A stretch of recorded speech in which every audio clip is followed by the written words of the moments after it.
Aha. Hey. All right. Oh, that's so nice.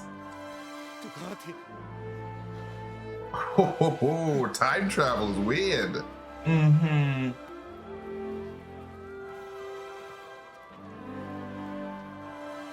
It was me. Oh, it's almost It was exactly what you. Harry Potter says. It wasn't my dad who saved me. It was me. Patronus. It was me, Hermione. Oh, this was nice, though. I like this. It is sweet. Welcome back to New Rockstars. Ms. Marvel Episode 5 takes the already thinly defined time travel logic of the MCU after Avengers Endgame and Loki and shatters it into a beautiful trail of stars. But who's been saving her Onani? It's been Kamala all along.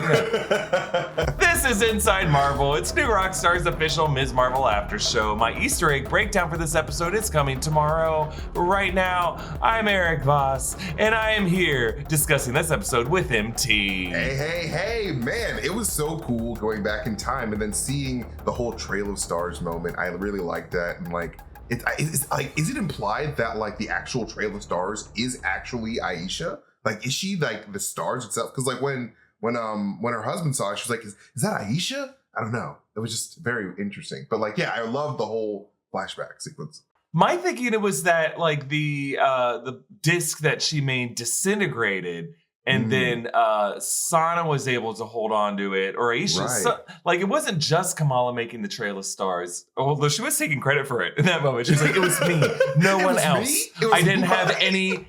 I'm not sharing the credit with anyone. I did this alone. Only I could fix the past and allow for my own existence.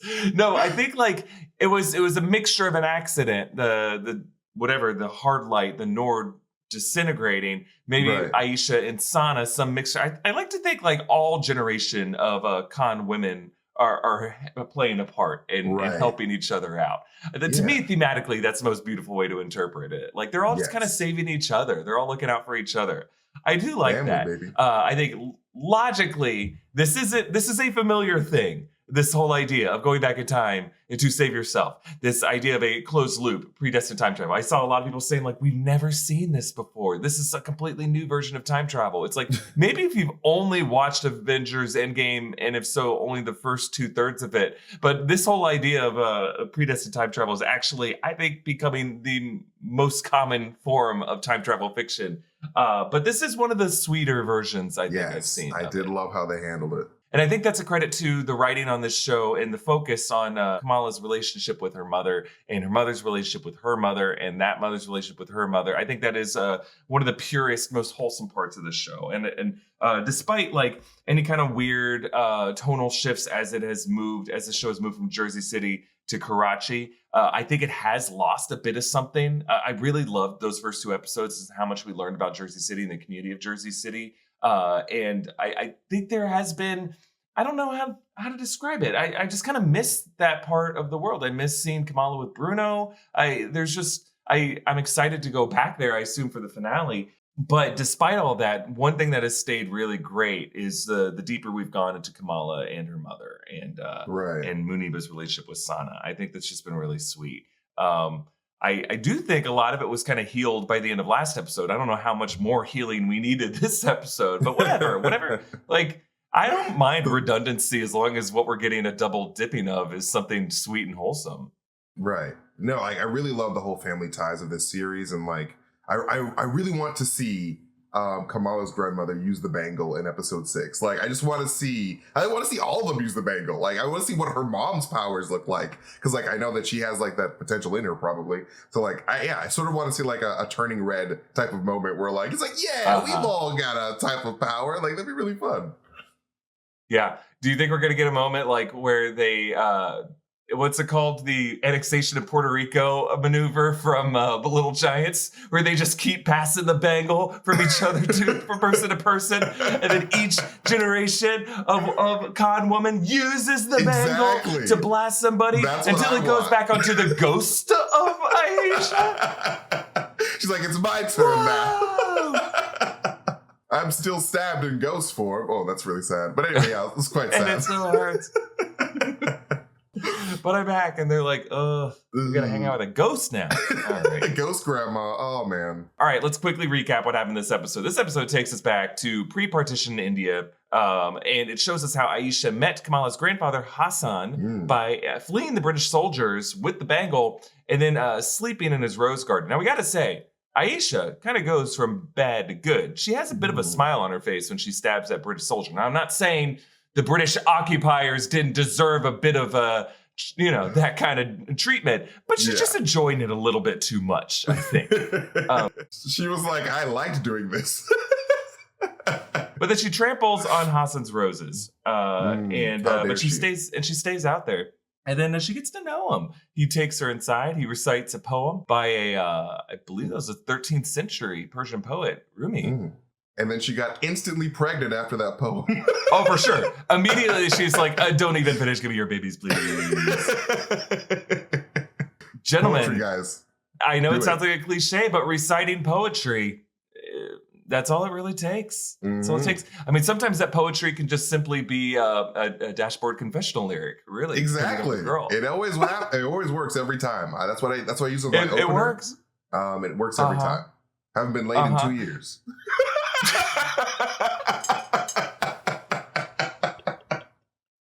Woo! Hey, she's out there, MT. She's waiting. She's waiting. I'm sorry, continue. I'm ridiculous. I don't know how I can. I think this is the episode now.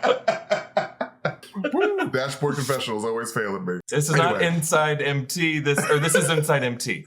Yes. Now it is Inside MT. Welcome We're just talking about Inside you, man. MT. Someone's got to go. So never mind. That sounds weird. Don't put that in. Anyway, continue. Okay, so as the partition begins, Muslims in this community are especially screwed. They're forced to leave their homes. And Najma tracks Aisha down. She just wants the bangle. She's like, I don't care where you hit it. You have until sunset tomorrow, and then I will kill you and your family. And Aisha leads Hassan and Sana just a little too fast to the train station. Hassan's like, what's the rush? What's going on? I understand we're being forced to leave our homes, but you're running a little too fast. It's not like we had moms with pitchforks and torches. But she's like, who was that woman you were talking to in the roses? And also that woman was stepping on my fresh roses. You guys have your conversations anywhere else other than on my roses, please. If I see her again, I'll kill her myself. The train station's chaotic, and the family gets separated, and it's very sad. Najma stabs Aisha, and then Kamala shows up, and we learn it was a Harry Potter Prisoner of Azkaban situation. Kamala was the one who cast the Nora light to save her grandmother. But the light disintegrated in a way that wasn't just Kamala. A lot of people were helping out. There was Qui-Gon Jinn set of footprints in the stand. I would love to see Ghost Qui-Gon Jinn in the background, like, use the Force, Sama. Yeah. There was another Marty McFly over behind the train. He's like, how do we help her? Kyle Reese was trying to protect her. He's like, I would love if like a bunch of time travelers were just there at that moment. It's like, this is a Nexus event for all of us. Karachi Station. That's right. So back in the present, the Veil of Nor opens. And then Faria, the clandestine, or should I say blandestine. There was someone who tweeted me about this. There was a couple people who tweeted me about this. I'm sorry. I cannot claim credit for Blandestine. Some other people have recommended the name Blandestine, and I think it's great. But yeah, they try to pass through it, but she chose poorly. And she turns into this chunky statue form before eroding into a skeleton. And I gotta say, the chunky state did look a bit like a Terrigen cocoon, if you ask me. I just think it's an interesting like the choice. Agents of S.H.I.E.L.D. one, too. Yes, I don't know if that was the intention. It just did look very similar to sketchy. That. Yeah. Now Najma is ready to do the same, but Kamala's like, "But you're leaving behind Cameron," and Najma's like, "Who?" And then she's like, "You have a son, Cameron," and she's like, "I don't follow. I don't know who that is." Like, you can just tell. You can tell Cody that wherever he is, he's fine. Because she was giving Cameron the treatment that Cameron gave Brian, a.k.a. Bruno. But then I guess suddenly she cared about Cameron again. And as she died, she's like, Cameron, you received my power now. And then her Nor light kind of just zips through the world and finds Cameron, who now has his own Big Fist, right? Yes, So he has her comics. power now. Because comics, I mean, that's not what happens in the comics at all. Well, yeah, but on this show, he has his powers like he has in the comics. yes, he does have power. Yeah, his power is very different than Kamala Khan's powers. So, but essentially now in this, it's the same thing. Oh yeah, it's part of his body. Like he doesn't need the bracelet. Right. So Muniba gets there pretty quick. She uses the magical Find My Phone app. I just love the actress who plays Muniba. She's like, why am I just hearing about this now? I did enjoy that moment. That was quite funny. I thought that was so sweet. Finds her daughter, realizes she is the Jersey City superhero, and the 3 generations of Khan women just make their peace. Kamala says goodbye to Kareem, who gives her his red sash. You really are just seeing her costume pieced together from the various relationships she has. And I think that's so wonderful. I did like that moment when she said goodbye, that Kareem was like, the U.S. government might arrest me and I might be in Thunderbolts. Who knows? Right. Yeah. He's like, it depends. And he turns to the camera and says, if you want me to be arrested by the U.S. government, call this number. Now. Text. Write your letters. Right. Tweet using this hashtag. We need this. I need to keep working. I mean, hey, I think Rama's Knight was great in the show. I wouldn't mind to see him again. To see him a Red Dagger. Like, I would love to see him in the Thunderbolts. It was just a little thirsty in that moment. So Muniba finds Kamala's necklace. Remember, this is a necklace that had her name written in Urdu, and it's now bent to form the Ms. Marvel logo, kind of teasing the last component of the costume, probably going to be Muniba stitching something together to put that on her outfit. And then Cameron seeks some help from Bruno, gets his name right finally, realizes he doesn't really get who Nikola Tesla is, but it appreciates the wordplay of Argon. Good for you. And then a Stark drone appears outside the window. Cameron blasts it, but then that drone just says, well, F you, man, and then blows up the entire Circle Q store, committing domestic terrorism in Jersey City. Didn't even hit the floor they were on. Just as like, screw your business. I'll hit you where it hurts, your wallet. And that's where we leave this episode. I gotta say, pacing-wise, this episode was kind of like, is there more? That's it? Like, I think in general, but we see this pretty much every Disney Plus show so far. The penultimate episode or episode 4 sometimes, it's just kind of like certain episodes, certain storylines get reworked. I just think pacing-wise, it was fascinating, but also just a little odd, I think, to spend so much time with Aisha and Hassan. I mean, I'm not going to complain. I think the acting was great. I think the writing was beautiful. It's just this story is about Kamala, and I think it's okay to show her great-grandparents. It's just we have also been told the story so much. Like this show has, in execution, been so much about the partition that like we have lost sight a little bit of Kamala's journey. But I don't know. I think that's a minor gripe. Overall, it's just kind of like a preference thing. I think part of it was I loved Kamala in Jersey City so much. Me too. That the more we've moved away from it, I've just missed it.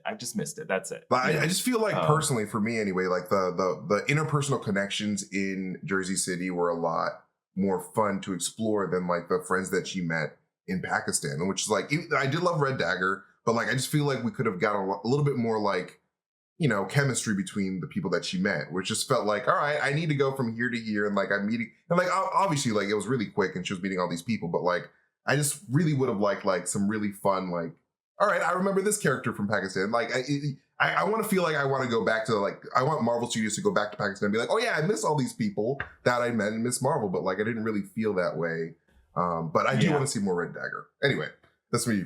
But I think if you're like normally in TV shows when they plot out their seasons and their series, the Pakistan arc would be something that they do in season 2 probably. But I think, you know, the writers on this show probably felt, well, we don't know if we're going to get a season 2 of this. This is our one chance to really tell everything we want to tell in this story. So let's do it. Let's just put it all in these 6 episodes. So, and they may be right. Like a lot of these Disney Plus shows, these Marvel shows are not getting second season. In fact, most of them are not, other than Loki and What If, right? So yeah, I think that's just kind of the reality they're working in. And it has led to just some unusual pacing and tonal shifts on this show. But overall, if they do it. get a season 2, I really hope they go back to Pakistan and like really just flesh it out, because like I really like the look of Pakistan. I just wish we spent more time with the people, I guess. Yeah. All right. So the time travel. That's what we're going to be talking about this episode. How the time travel works. Did Ms. Marvel, did Kamala Khan break the MCU's time travel logic? I don't know about that, but we'll talk about that in a bit. Our merch partners still have a limited number of Ms. Marvel-inspired latest Obsession shirts, Cosmic Daydream, available at newrockstarsmerch.com. It's the best way to support us here at New Rockstars, and when you get one of these, you will unlock the added option to write in a custom shout-out that will appear at the bottom of these after shows. For example, we got William asking, what if the hard light is the cocoon that Kamala is in and will break out of to reveal her true powers?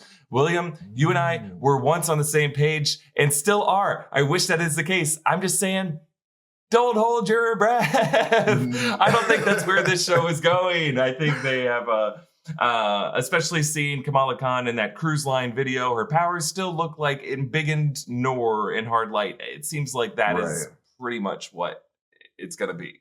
If there's any cocoon scenario, it's going to be like that weird Terrigenesis thing that we saw at the end of this episode. Like it just... I feel like they might be setting up Terrigenesis with this story of the Noor and all that stuff.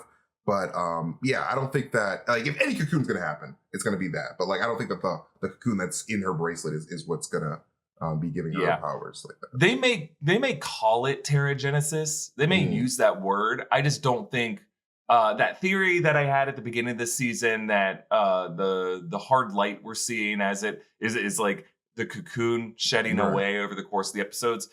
So far, at least, that has not been the case on this show. But that's okay. I don't need my theories to be right. I prefer. This show at the very end of the day, the show is, I feel, going to be an origin story for those stretchy powers. And like what we're seeing is like what the components of those stretchy powers are. It's the cosmic energy underneath those stretchy powers. So when something happens, and I think that it's going to be happening when she gets that second bangle, she's going to have all the energy she needs to like stretch. But that's just my weird theory. I mean, I hope so too, MT. I just don't think that's the case. I think that I don't want to get my hopes up anymore. Like, because, you know, I've run into this with like WandaVision and all these other past shows we've covered where I've gone to the final episode being like, maybe this time. And I don't want to feel that way next week. I kind of am just like I'm already making peace with the fact that the way they're doing Kamala Khan in the MCU is just this version of Noor. And sometimes her fist can get bigger as a result of it, or sometimes her limbs can stretch as a result of having this Noor power. But that's just the choice they've gone with. And I think they were hoping that after these 6 episodes, we'd better appreciate the history of it. And let's just be okay with that. I don't know. I think they have missed out. I think that is, I think ultimately, I definitely would have preferred Kamala Khan to just have the Reed Richards, Scott Lang, like I can embiggen and I can stretch my body parts because I think they had the technology for it. They could have done it. But it's fine. I'm not going to get mad at the show as a result of not doing it. Like what we got so far is really great. Yeah. The characterization, I think, is made. The characterization, the history of the characters, the world that they've built, I just think is really beautiful and really cool. Let's see. Haley says Kamala needs to meet Carol or Monica this season before the Marvels, please. Now, I think that is a hope you can cling to headed into the finale. I would be surprised if neither Brie Larson nor Tiana Paris show up in the finale. I think there's a good chance we'll see at least one of them. Yeah, like I think that, you know, because we know that when Iman Vellani got the call that she was going to be Ms. Marvel, she got a call directly from Brie Larson. It's like, hey, congratulations, like you are part of the Marvel squad. So I feel like Carol is probably going to show up because like this is a show basically after her legacy. So like she's got to show up. Yeah. And then Mark asks, when are they introducing Blade? In a trailer at Comic-Con, hopefully? I don't think it's going to happen on this show. I mean, it might happen on this show. I was thinking about this like last night. I was like, hey, like we have like all these British soldiers and like looking after this like bangle. What if, what's his face? Black Knight's uncle, like his whole family, like was like, has the bracelet because like they were archaeologists, if I'm not mistaken. I don't know what they did. I forget what a Black Knight's uncle was all about. But like he has all these old artifacts. I'm like, what if he has the bangle? And like, because he's British and he's like, he just has the bangle. Anyway, I like that theory that I do like that theory that Dane Whitman's uncle has the other bangle. Yeah, and what if Blade is just like, all right, I took it from Mr. Whitman and I have the bangle now. Yeah, we'll see. I just don't know how much time they're going to make to set up like vampire hunters in the MCU on this show. I think that might be something we'll see on She-Hulk, right? Like, because it seems like a case of the week kind of thing. I can imagine there being a vampires episode there. DODC arresting some werewolves. Yeah. All right, let's dive into this episode, MT. Yes. What's our question? All right, brother. Did Ms. Marvel break the MCU's time travel logic? Yes, but the MCU's time travel logic was already broken. Good night, everybody. That's the end of the show. Thank you for watching Inside MT. We learned a lot about what we're all going through. That's okay. We're all just doing our best. 2023. The post-credit scene of this episode is just going to be like a voice from the shadow saying, "Are you sure you're ready for that, MT?" You'd be like, "Blade!" And he's going to be your wingman. Hey, I would love Blade as my wingman, especially Marshall Ali. Are you kidding me? Yeah. So this episode reveals that the legendary Trail of Stars that saved Kamala's grandma during the partition was actually cast by Kamala herself, traveling back in time through a rift in space-time, using her Nor light to cast a disc that broke apart into sparkles that led this toddler back to her father. So how was Kamala's grandmother saved? It was Kamala herself. Hey. As someone who has made several videos analyzing time travel and pop culture on this channel, MT, you and I have done a past episode of Big Question talking about this.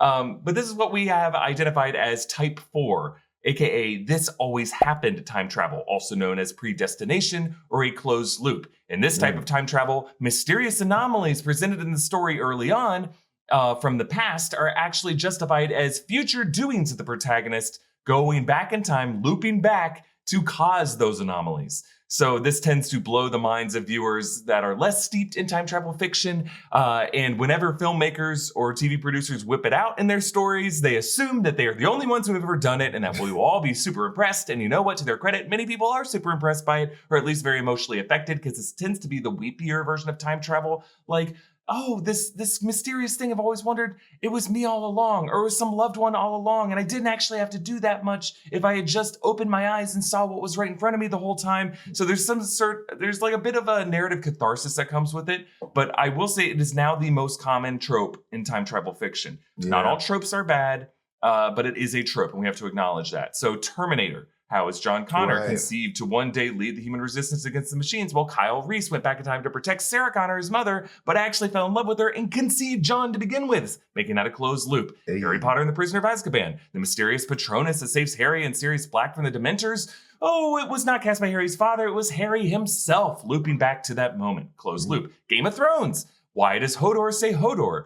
Well, Bran warged through time to a stable boy's mind to make him hold the door in the present, scrambling that person's mind for the rest of their life.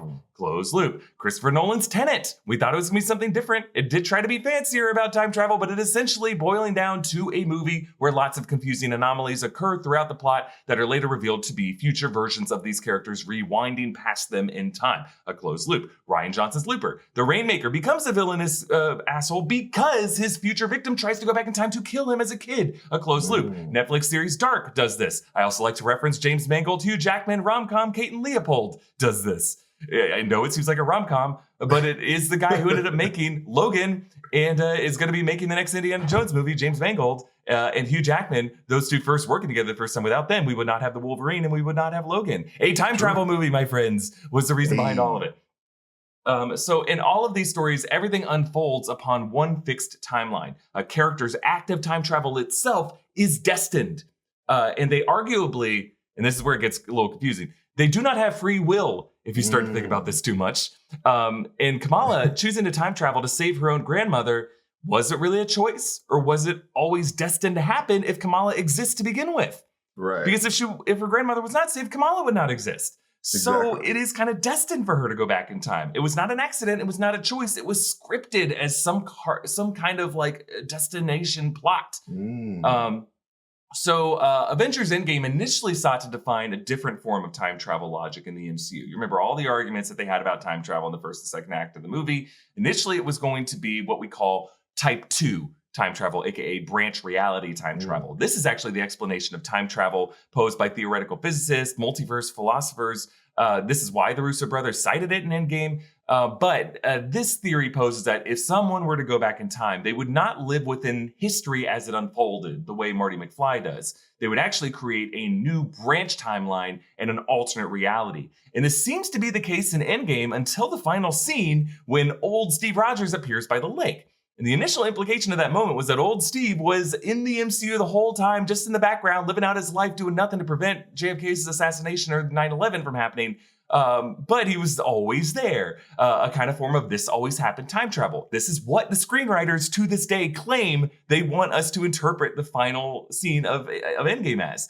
But the Russo brothers disagree on that interpretation. They claim that old Steve must have come from an alternate timeline to stay true to the movie's logic leading up to that, which just means that this old man suited up in some kind of quantum suit and is like, beam me down there, Hank Pym, or something. I don't know, wherever he was. This old man was stable enough and sturdy enough that he could survive some kind of weird parallel timeline. Hey, that's the super soldier serum, brother. Yeah, that's what it is, dude. I mean, hey, it keeps you going for years. But I would say in that moment, just that disagreement between the screenwriters and the directors, and the fact that many people are still debating that, I think that was really the moment MCU timeline time travel logic was just broken. And it's okay. Like, obviously, we're all still okay with this. And the great thing about Loki is it just kind of doubled down on the confusing interpretations and the unclear understanding of what timelines and time travel is supposed to look like in the MCU. But at least according to the TVA, only certain decisions made by certain individuals cause branch timelines to form, decisions in violation of the arbitrary sacred timeline that was prescribed by He Who Remains. So it's only like if he has a script for how history and destiny is supposed to go, and if just like certain people go off script, that's what causes branch timelines. And then TVA agents can appear in and out of various points in history. But rather than causing new branch timelines to form, the TVA erase their tracks by detonating a reset charge to erase that branch altogether. History within the sacred timeline is just considered fixed and unchangeable, and monitored and maintained by the TVA, predestined. Like apocalyptic events like the destruction of Haven Hills or Lamentis are destined to happen no matter who time travels back to those days before the destruction happens. It happens because that's how He Who Remains wants it to happen. So in some ways, that did ignore Avengers Endgame and set us back in Type 4. This always happened. The sacred timeline unraveled into a multiverse, one might argue, because that is what He Who Remains planned to happen. You know, we still don't really know fully what Jonathan Majors' subtext was in that monologue, but it did seem like he intended on something happening by the end of that. He was a little surprised to be going off script, but I think that was part of his plot. It was 100%. Like an inevitability that the multiverse was going to unravel into that spider-webby fracturing. Like he knew that Sylvie wasn't going to take charge of the TVA because like she hated the TVA. She was like, "Hey, just kill me because multiverse is going to be messed up anyway. This is my plan." Right. I think that was part of his game, is he was presenting the false choice to Sylvie and Loki. So the events of Ms. Marvel are understood to occur within the sacred timeline. Earth 616. I'm sorry, Iman Vellani. I know you disagree with Kevin Feige that this universe is 616, but it is his call to make, not yours. Loki, the show, even indicated that the main MCU timeline is 616 because the film strip in episode 1 showed the events of Infinity War and Endgame, the same ones Kamala recapped in episode 1 of this series. That film strip was labeled 616. Right. So, knowing all this, there are 3 ways at least we can interpret what Kamala just did on the show and how this time travel logic connects to the MCU.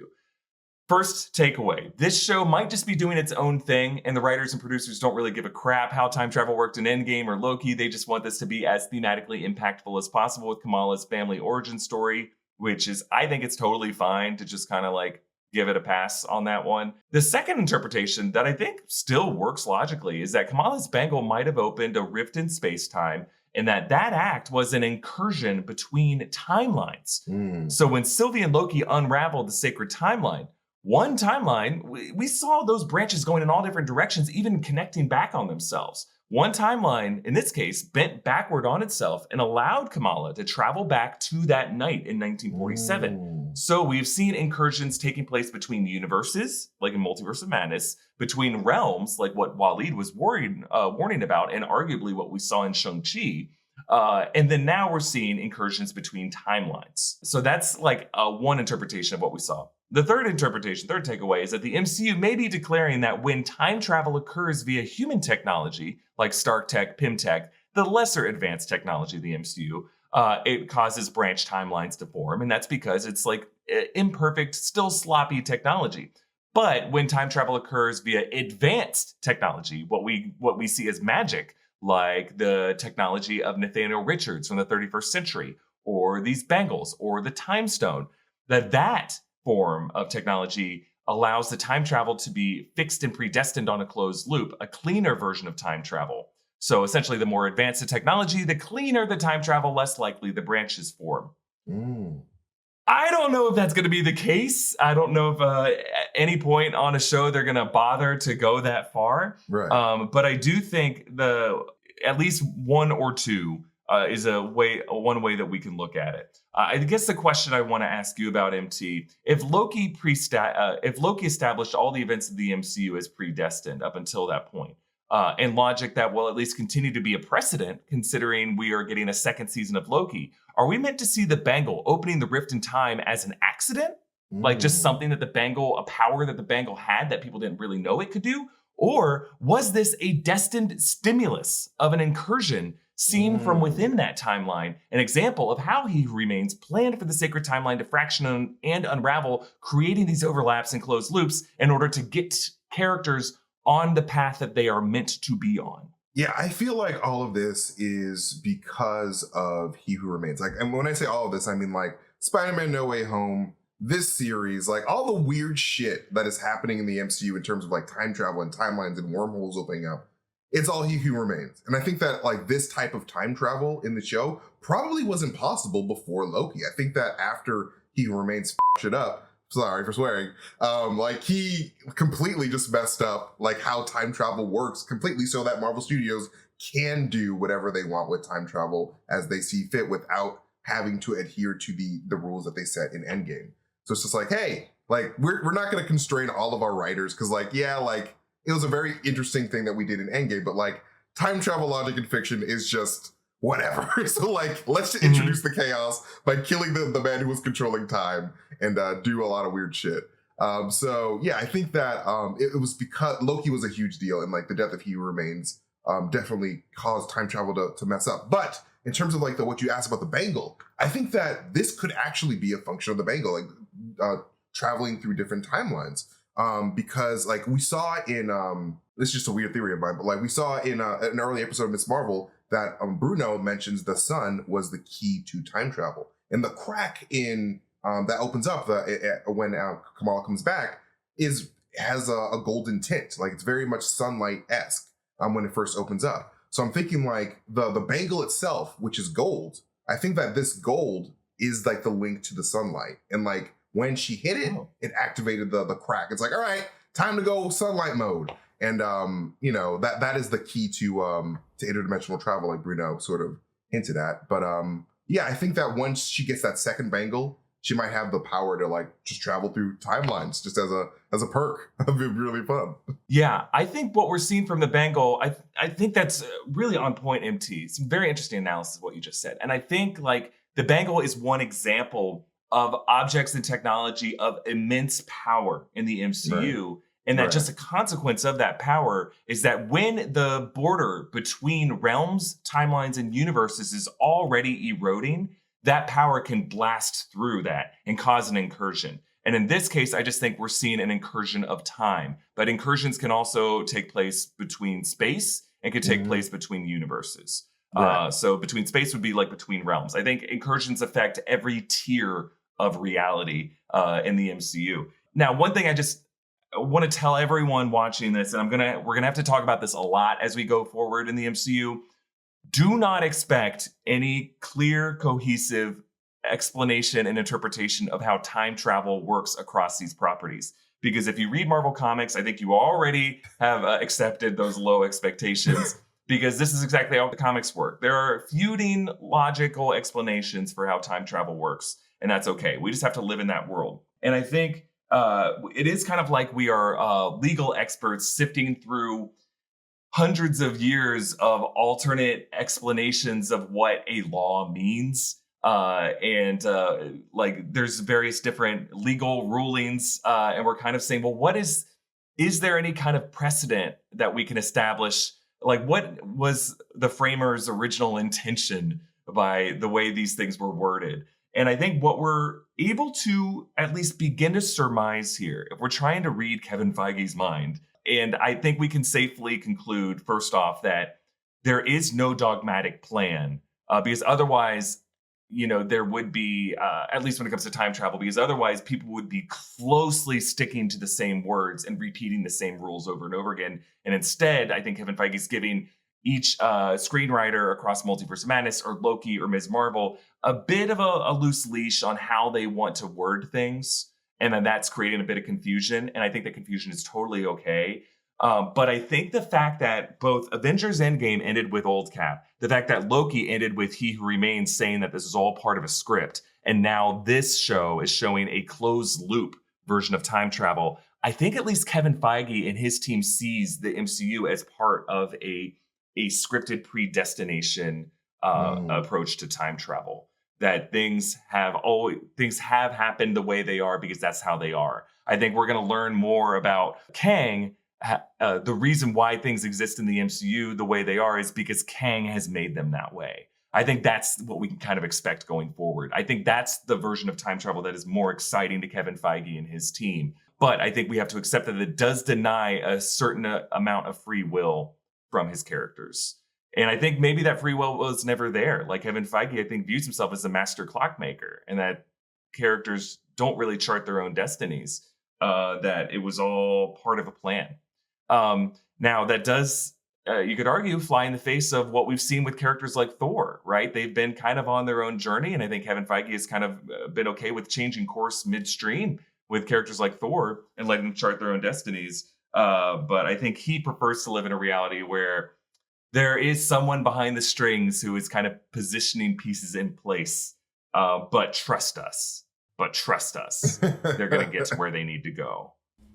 Yes. Think that's where we're at. Like, I mean, I do trust Kevin Feige because Kevin Feige has done a really great job so far with like steering the MCU, and like, even though like it is hard to see like the time travel logic so far with the MCU, but I feel like at the end of the day there is some type of mysterious plan that we are not privy to there. But like we're seeing this time travel from different perspectives, and so like because we're seeing like all this weird shit happen from like first from Loki's perspective, and now we're going to Ms. Marvel's perspective. I just feel like the names and different like terminologies for stuff are going to be different because we're looking at things from different perspectives. So yeah, I feel like it might seem like there might not be a plan, but like maybe this is intentional by Kevin Feige to throw us off the scent because we're too damn good at our jobs, Eric. He's just like, all right, let's just like use synonyms and just trick Eric and MT up. So it makes it look like we don't have a plan. I would love if like he cared that much. I don't think that's the case. I genuinely think he wants to put some of the creative control in the hands of these directors and showrunners.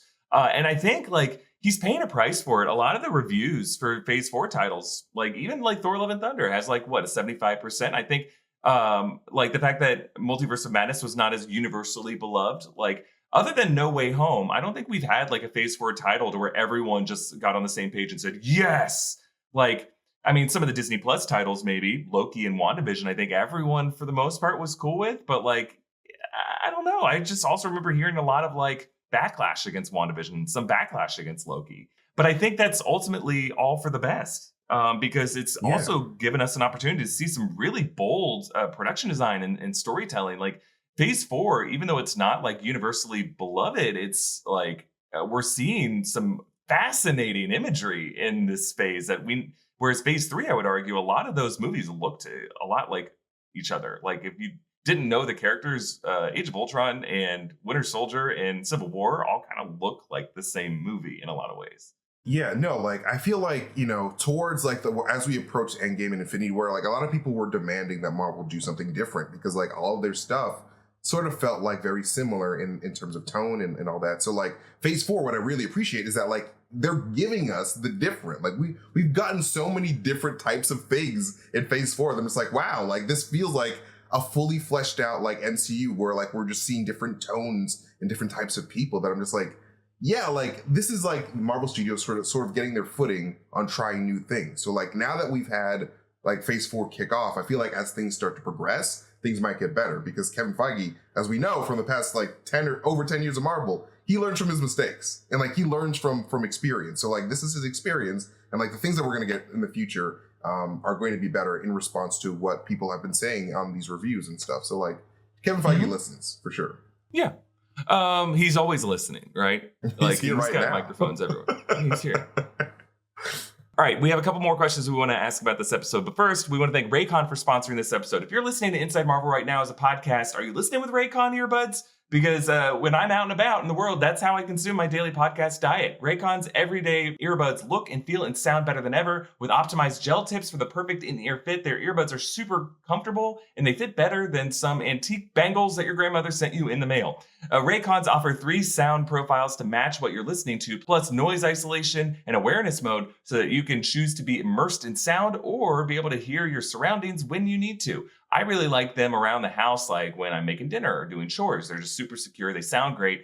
Raycons give you 8 hours of playtime and a 32-hour battery life. You can even do wireless charging with Raycons, so you can get the same quality audio as other premium audio brands, but at half the price. It's no wonder Raycon's everyday earbuds have over 49,000 5-star reviews. Check out Raycon's wireless earbuds. My guess is that you're going to want to leave them a 5-star review too. Go to buyraycon.com/Marvel today to get 15% off your Raycon order. That's buyraycon.com/Marvel to score 15% off. That's buyraycon.com/Marvel. All right, MT, back to Ms. Marvel. Let's talk about this moment that Najma transfers her powers into Kamran. What exactly were we looking at in that moment? How did she do that? And what exactly did she do? I actually spent like an hour last night rewatching that moment like a zillion times. And I came to the conclusion that the first person that went through the portal, I think it worked. I think that she actually got back to her dimension, and that her dimension, as we saw in the previous episode, looks dramatically different from 616. Like I feel like everybody in that dimension is pure energy. Oh. So when this woman went through the portal, her energy went through the portal, thus making the portal bigger and worse. So, but like Najma, it was like, all right, now it's my turn because like my friend went through the portal and she's fine, and since like our universe is much different, we don't have flesh and bones. So like we're gonna drop this off on the ground here because like we don't need this in our universe, and so like it's my turn now, which is why Najma said that she can make it. Because like that was the whole plan. It's like, hey, I don't care about what happens in reality. I can make it because I am an energy being. However, since Kamala said, don't leave Kamran behind, she was like, you know what? You're right. I'm going to close this portal by having my body be destroyed and becoming my original Noor energy self. But instead of going through the portal, I'm going to go into my son. And so basically Kamran has the power of her mother who is with her. Like his mother never left. It's like this is basically her trying to atone for leaving Kamran behind by being the source of his power, which is what I think is going on here. That's such an interesting theory, MT. You get a golden sparkle bug. Robux, all right. You did it. They were just here. I was waiting to hear the right theory. You did it. The only difference I think might have happened was rather than them being made of pure energy in the Noor dimension, all we saw was just their bones. So maybe like all their flesh, like their skin and their muscle tissue is just like jelly, just kind of sloshing around. They're like, we don't need bones. The skin blob dimension. We're back home. Oh my god, that would be so Mama! Slosh, slosh, slosh, slosh, slosh. Where was that dimension in Multiverse of Madness? Yeah, it's a paint dimension. Yeah, you remember.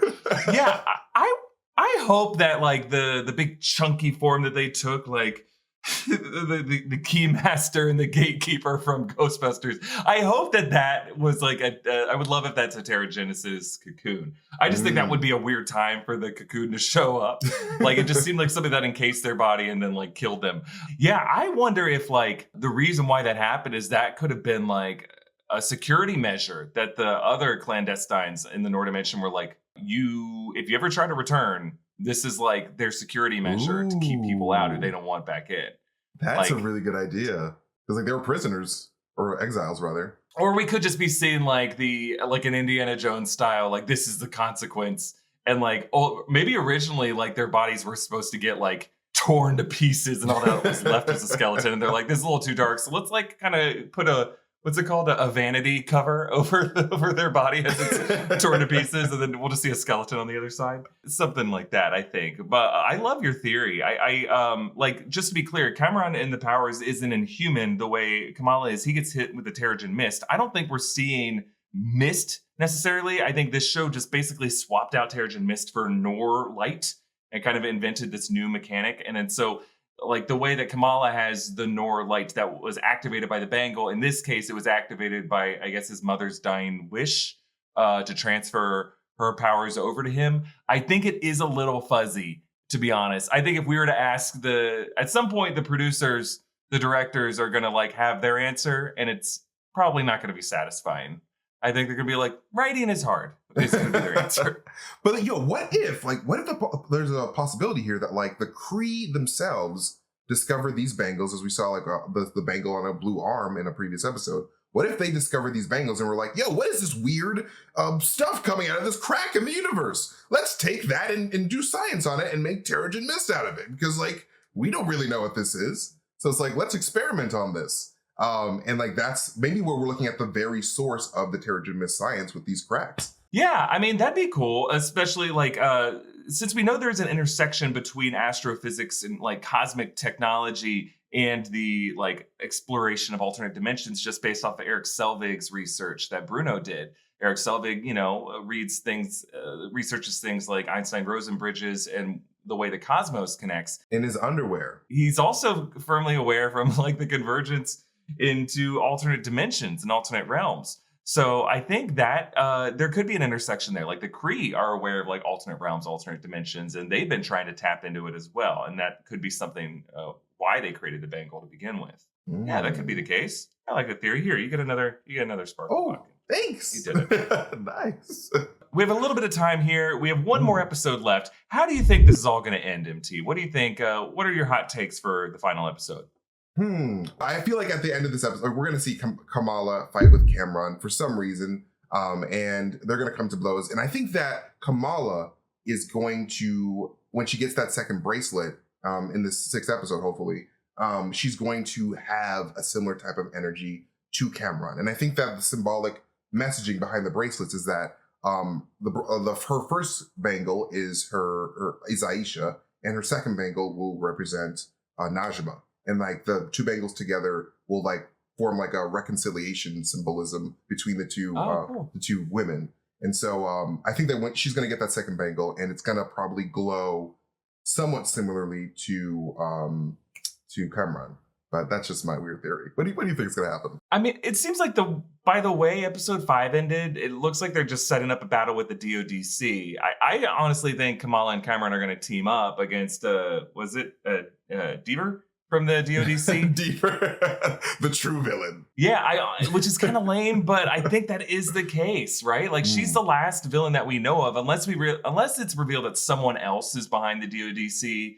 Or that DODC agent there's more to her. Like she could be part of the Kree sleeper cell or something like that. I think that'd be my preference if this does link up with like the Kree coming to Earth, as opposed to just like a government agency. Because in some ways that feels like a de-escalation from the clandestine. So, but I think that's how it's going to go. I think this is going to set up both the Marvels and She-Hulk. I think the Marvels, we'll get some answer about where the bangle came from. Hopefully they'll establish that it's Kree tech. I don't think we're going to explore further into the Nor dimension, personally. I think this show has answered all the questions it's going to answer. The fact that the gate closed and that the clandestine are now all dead, I just don't think they're going to explore further into that. I think now our answers are going to come from where the bangle came from, the fact that it was Kree tech, what Kree forces might be on Earth now, how that's going to set up She-Hulk and Secret Invasion in the Marvels.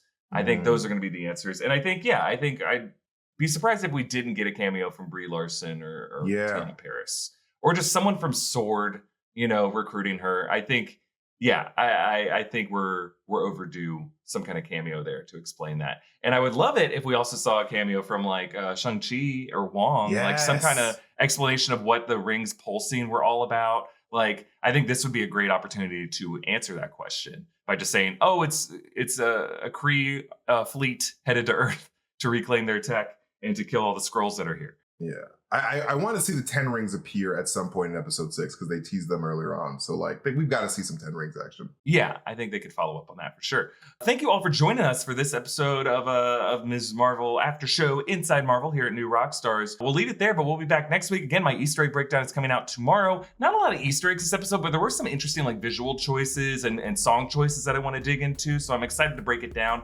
Don't forget to check out our great merch options at newrockstarsmerch.com. Follow me at EA Voss. Follow MT at MasterTainment.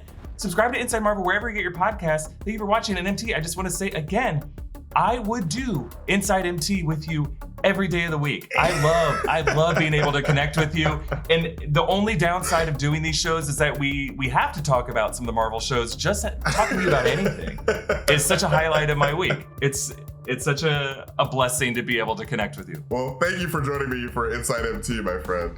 I know, but no, Absolutely. legit, like I love doing Inside Marvel with you every week. You're the best. And I can't wait to do this with you next week, man. I'll see you next week, MT. Love you, brother. See ya. Bye. All right, bye.